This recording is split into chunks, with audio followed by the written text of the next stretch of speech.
di 6,2 DP juta Studio rupiah per Production ton. and Ya sama aja sih turunnya Entertainment. 4,6 juta ton. Gila ya, drop parah banget loh. Hampir 50% harga beras dunia itu anjlok. Dan itu gara-gara Indonesia. Emang apa yang dilakukan sama Indonesia, guys? Ternyata itu bisa terjadi karena Indonesia stop impor beras. Jadi buat teman-teman yang belum tahu ya, Indonesia ini kan negara yang hobinya ditipu, dikerjain, diperbudak sama negara-negara di sekitarnya. Ya contoh paling gampang ya dari sektor energi lah. Kita ditipu bertahun-tahun gak punya kilang minyak sendiri. Kita disuruh impor dari Singapura. Kan bodoh banget negara sekecil itu megang kendali terhadap energi minyak di Indonesia. Kita juga impor juga dari Timur Tengah dalam bentuk crude. Jadi Indonesia betul-betul bodoh. Habis kita dibodoh-bodohin. Tidak ada presiden yang punya pride, kebanggaan sebagai orang Indonesia diinjak-injak negara lain tuh nggak ada, guys. Tapi ternyata Indonesia ya bukan cuma soal diperbudak soal energi minyak, tapi Indonesia juga diperbudak soal pangan. Makanan yang lu makan itu bertahun-tahun Indonesia hobinya apa? Impor. Kita dibikin bodoh. Lu tahu tahun 2023 Indonesia impor beras sampai 3 juta ton. Gila. Katanya Indonesia negara agraris, bro.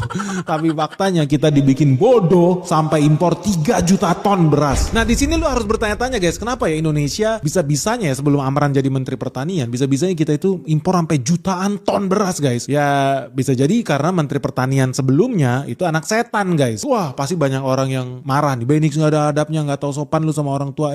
Gue beneran ngomong, masa lu gak tahu? Ini menteri sebelumnya ini memang setan yang lepas, guys. Dan gak ngadi-ngadi ya, bukan cuma setan biasa. Dia ini setan yang liar juga.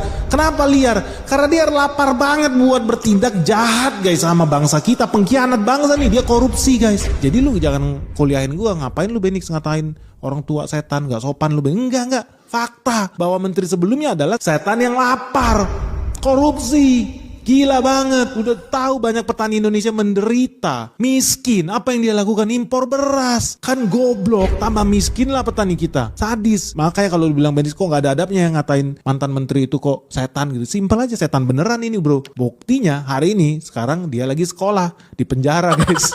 Di lapas suka miskin. Fakta aja lah. Tapi udahlah, memang itu nasib lu ya. Jadi rakyat Indonesia hobinya apa? Lu itu dibodoh-bodohi sama pejabat anak setan ya, setan yang lapar. Memang laknat banget memang. Cuman ya udahlah, setan yang satu ini memang gak ada duanya. Tapi kita harus lihat ke depan lah. Anak setan tuh udah masuk penjara ya. Sekarang kita dapat menteri yang baru nih, Menteri Pertanian yang baru ya. Syukurnya ternyata dia sangat brilian lah. Gue lihat dia sangat brilian, dia tahu apa yang dia lakukan, dia pekerja keras dan terbukti juga dia berhasil menggenjot swasembada pangan di Indonesia. Ya untuk pertama kalinya lah di Indonesia akhirnya punya menteri yang memang ahli di bidangnya, S1, S2, S3 di bidang pertanian, guys. Bukan bidang filsafat Inggris, kagak, enggak. Yang memang punya berbakat di bidang pertanian sampai S3 loh. Dan mungkin satu-satunya ya menteri pertanian yang punya paten, terdaftar patennya. Beda sama Bobby Boss nih, ngaku-ngaku ada paten tapi kagak ada patennya.